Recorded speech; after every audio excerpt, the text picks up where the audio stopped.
She stands like dust, still, stubborn, and impossible to forget. This was Shacktown, on the edge of Oklahoma City, in the dry heat of August, 1936. Her dress is torn, her hands are empty, but her stare? It tells you she already knows what survival costs. Photographed by Dorothea Long during the Great Depression, this child became a mirror, not just of poverty, but of American courage buried in plain sight.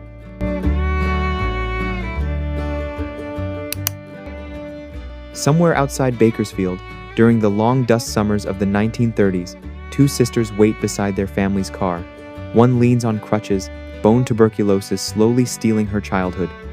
No money, no food, not even enough gas to leave. And still, they look ahead. Evening in Scotts Run, West Virginia. A miner's family eats together at supper, quiet, proud. He first refused the camera, said he was tired of being photographed in misery. 6 jobs, 5 bankrupt mines. Still, he set the table like any father would.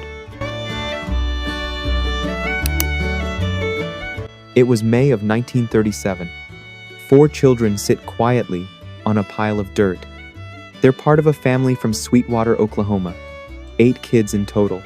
This is just half of them. No toys, no shoes, no place to go, just dust. And the sound of the wind near Casa Grande, Arizona.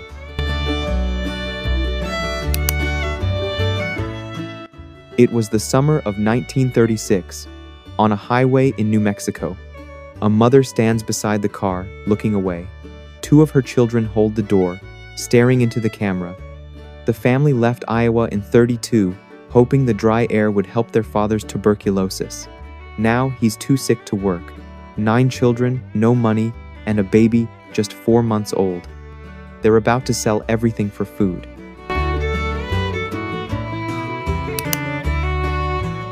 Shafter, California, November, 1938. A boy sits on a wooden stool, dipping bread into a bowl of tea. No meat, no milk, just bread and silence. Photographed by Dorothea Long, who saw hunger not as numbers, but as faces like his. Kern County, California, sometime in 1936. They made it all the way from Arkansas, only to be turned back at the border. No money, no entry. So they drove home, borrowed $50, and came all the way back, just to prove they were worth letting in. Lincolnton, North Carolina. Autumn, 1908. 3 girls, standing between the endless rows of spindles. The youngest says she's 10, already a long time in the mill. The middle one is 12. The oldest, maybe their sister. They pause for a moment, just long enough for someone to see them. Tony was 12, a bootblack on Bowling Green. Each morning, he wiped the dust off other men's lives. $2 or $3 a day, he said, proudly. While the city rushed by, he knelt, polishing hopes into leather. Just another boy in a grown man's world. They stood where their front door used to mean safety. William Roberts, an original Anzac, with his wife at one side, their 2 boys between them. Redfern, early autumn, 1934. Evicted. Not for anything they did wrong, just a country that forgot them. Gus Strateges was just 11. At 10:30 at night, he stood at Center Market, selling celery to strangers. He'd be out again by morning, this time with newspapers and gum. 1 year in America, and already surviving like a man.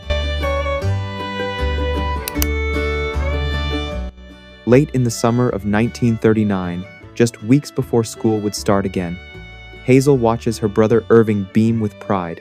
He bought that bicycle himself, 1 dime at a time.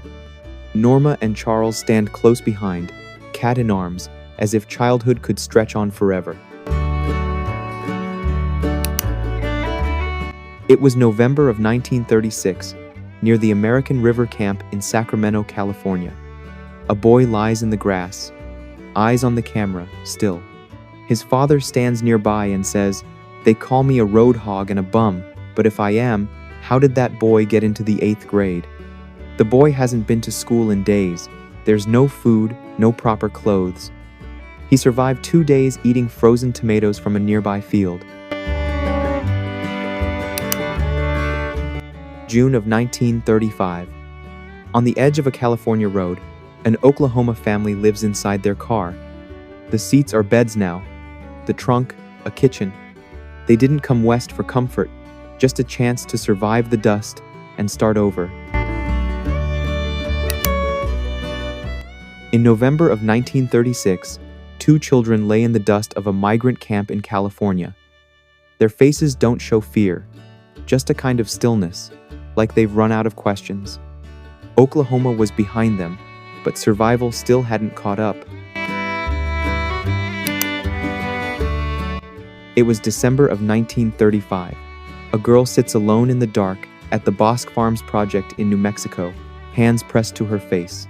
She doesn't cry, she doesn't speak, just waits, as a sliver of light cuts across the wall, the only thing moving in the room. May of 1937. A young girl sits by the door of their home near Casa Grande, Arizona. Her older sister holds it open, looking out, not saying much. They've spent the season in cotton fields. The waiting feels just as heavy as the work. August 1910. These young workers stand outside the cotton mill in North Pownell, Vermont. Work was slow that day, but still, they showed up. Faces weathered not by time, but by labor far beyond their years. Sometime in the thick heat of 1936, a mother stands outside a shack cobbled from scraps, her children beside her in silence. Their feet are bare, their clothes worn thin. No bitterness on their faces, just the tired patience of people holding on. October 16th, 1916. Callie Campbell, just 11 years old, stands in a cotton field in Pottawatomie County, Oklahoma. She picks up to 125 pounds a day. Her eyes meet the camera steady, tired, and far older than her years. 3 brothers on Tampa Street, William, George, and little Peter. Newspapers in hand, eyes older than their years. William started at 5. By 14, he was a veteran. George followed, then Peter. They didn't sell headlines, they lived them. Macon, Georgia, January 19th, 1909. Inside bib mill number 1, 2 small boys tend to the spinning frames.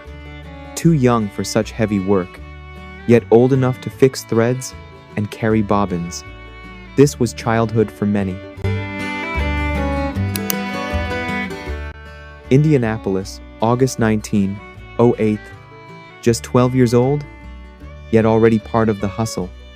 He stands quietly at a busy market stall, selling fruit to strangers. The cart isn't his, but the work, every bit of it is. Knoxville, Tennessee, December of 1910. They stand in rows outside Brookside Mill. 12, maybe 13, cold on their sleeves, lint in their hair, eyes that have already seen long days. They were old enough to work, but not to rest. New Bedford, Massachusetts, August of 1911. They walked in at 6:45, came out at 6. The boy in the center, Manuel, maybe just 13. Suspenders, spinning room hands, no overalls, still dressed like a child, already working like a man. In the spring of 1915, little Freddie Caffer stood at the gates of California's state capitol, just 5 or 6 years old, unsure even of his own age. A heavy sack of newspapers hung from his tiny shoulders, nearly reaching his feet. He didn't say much, but his eyes carried the weight of work far too soon. In January of 1942, in Harlingen, Texas, a nurse gently tends to a young girl recovering from pneumonia. Lying in bed, she accepts the medicine with quiet trust. In the middle of hardship, a small act of healing and hope. A cold December evening, 1908, children step into the dark, faces lit by a flash. They are headed to Whitnall Cotton Mills in North Carolina. 12 hours ahead, from 6 at night to 6 in the morning. They won't see the light again until dawn.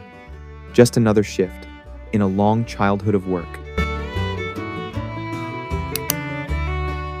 Somewhere in the American South, around the year 1910, a gang of mill boys stands together, worn hats, dirt on their hands.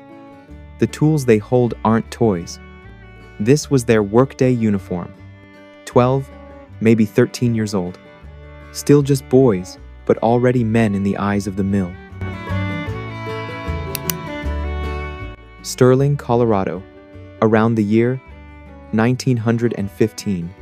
6 children stand in the dust, faces fixed and quiet. The oldest boy holds a toddler, already wearing work boots. They've been in the beet fields since 5 in the morning.